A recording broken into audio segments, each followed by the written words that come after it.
Mag-iingat po tayo sa stroke kahit anong edad, bata o matanda.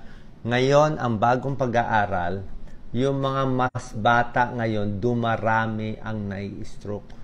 Actually, sa matatanda, nababawasan nga yung numbers, dumadami sa bata. So, bakit? Pag sinabing bata, 45 years old and younger, 45, 30, 20 years old, ba't dumadami na-stroke yung mga kabataan? I-explain ko sa inyo ano yung mga dahilan. Kahit sa Pilipinas, mayroong mga celebrities na nababalita for the past many years na stroke sa batang edad. Risk factors, yung pa rin. Smoking, alak, diabetes, high blood, high cholesterol. Mga kabataan kasi ngayon, mas mabilis na ma-high blood. O lagi nakaupo, yung kain, puro mga processed foods, kaya mabilis. Ito yung dahilan ng na-stroke, okay? Pag sinabi na stroke, usually sasabihin niyan, may nagbabara sa utak, ischemic stroke. Yan, may nagbara. So, nagkulang yung dugo. Meron ding hemorrhagic stroke. Nagdugo, pumutok yung ugat, pumutok yung artery. Pwedeng may aneurysm o pwedeng walang aneurysm, basta pumutok sa high blood.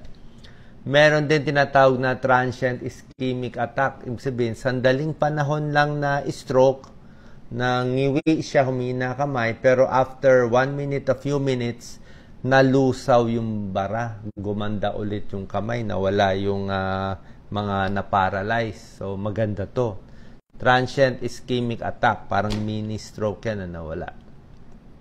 Maraming klase. I-explain ko ano yung mga dahilan. Lahat po nagbabara dito, pero iba-iba ang pinanggagalingan. Minsan sa puso galing, minsan kusa lang kung lumalapot yung dugo. Maraming dahilan. Nakita nila, pag mga matatanda, mas kumukonti na na-stroke.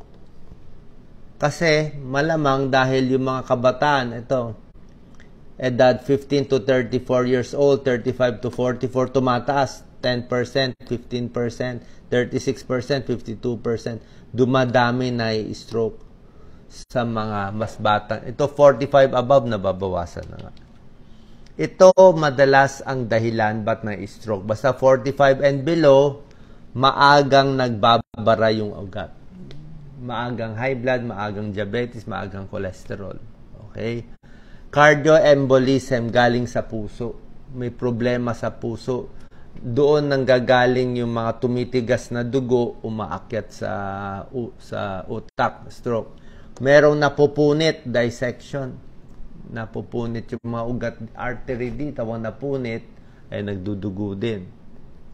May problema sa dugo, lumalapot. May rare cause, may mga migraine, ilang percent, 8 to 30. At minsan, cryptogenic, walang mahanap na dahilan. Basta na stroke lang. Tingnan natin Number 1, pwedeng malapot ang dugo. Tawag po dito, coagulopathy, coagulation problem. So, may tao, mas malapot ang dugo. Bakit? Merong iba genetic, namamana, may genetic abnormality. Meron din naman, malakas manigarilyo. Yung mga smoker kasi, pag naninigarilyo po tayo, bumababa yung oxygen sa baga, bumababa oxygen sa katawan. At pag kumukonti oxygen, nararamdaman ng katawan yun. Gagawin ng katawan, smoker ka. Dadamihan natin ng dugo, red blood cell, para mas marami tayong mabigay na oxygen. So, magdadami siya ng red blood cell.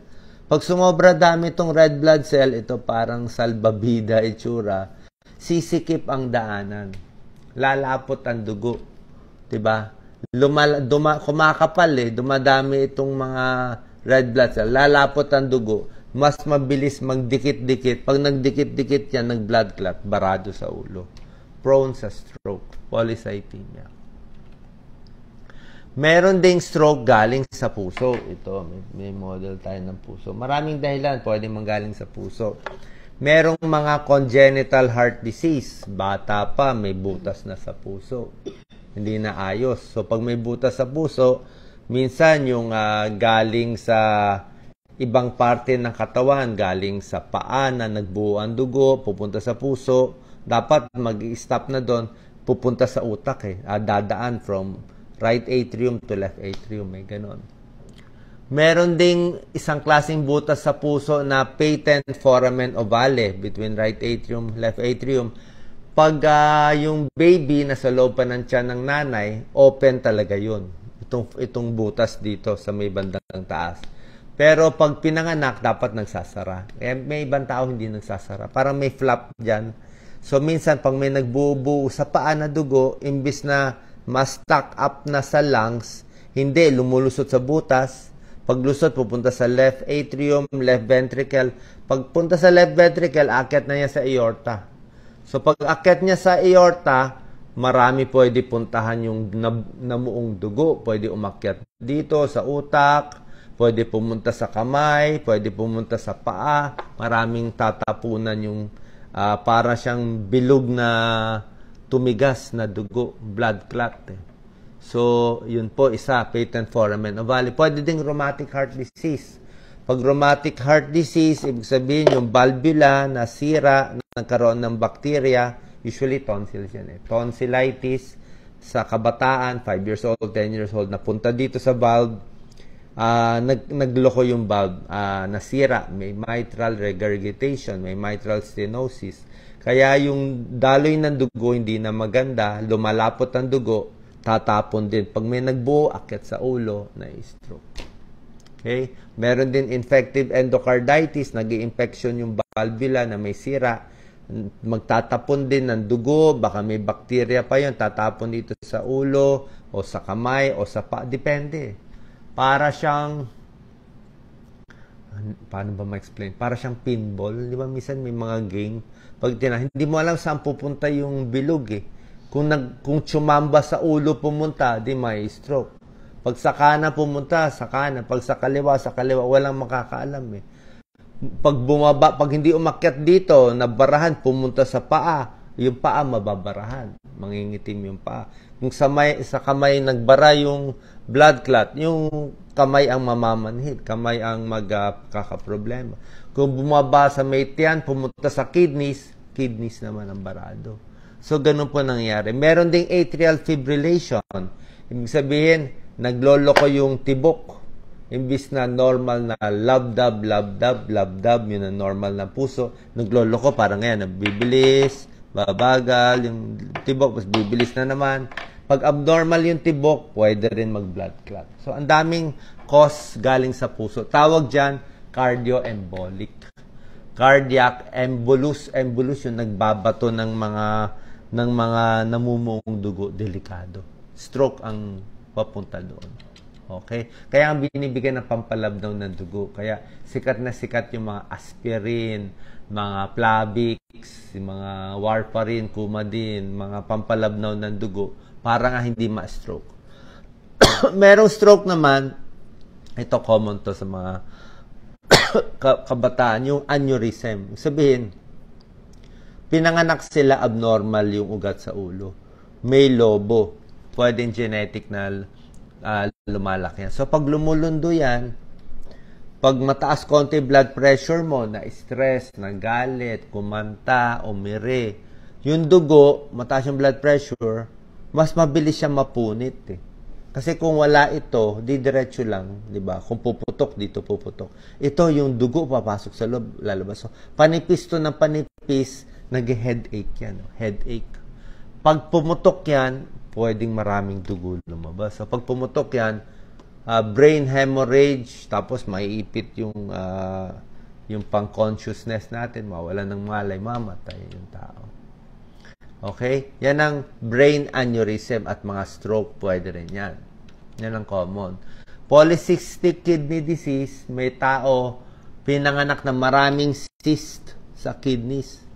Okay? So, nakita nila yung maraming cyst sa kidneys, mas naka-high blood. Kasi pag ang kidney nasira, kidney nagbara, mas mataas ang blood pressure. So, high blood, pwede ma-stroke. Dito rin sa mga cyst na to, nakita nila, pag marami kang cyst sa kidney, may pagkakataon, may aneurysm ka rin sa utak. Parang connected sila sa lahi. So, pag may nakitang ganito sa ultrasound, bantayan din kung may aneurysm sa utak. Migraine, simpleng migraine, di ba? Maraming tao may migraine, sumasakit ang ulo.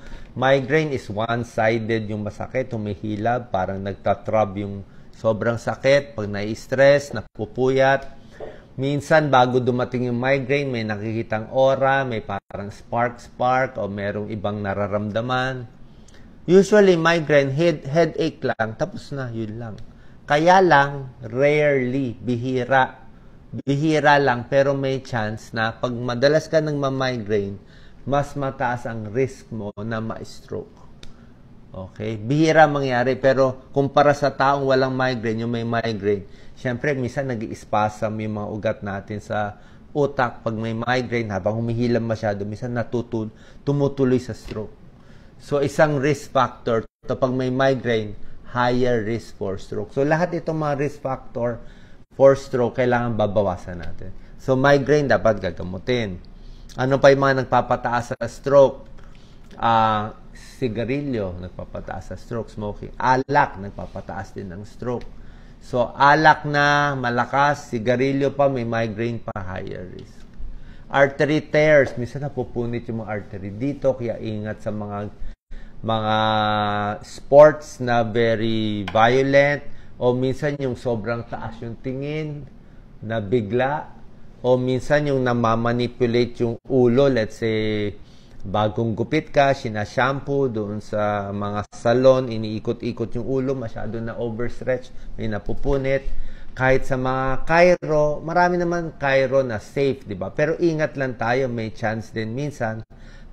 Let's say, pag magaling yung chiro, walang problema. Pero lalo na sa barbero, minsan iniikot lang yung ulo o nilalaro minsan yung ulo, iniikot delikado. Pag inikot, actually pwede mamatay, mapunit yung spinal cord or mapunit yung artery sa leeg.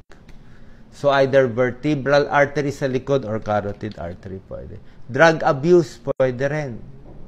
Cocaine, shabu, nakaka-stroke, biglang tumataas blood pressure. Birth control pills, tunay po to.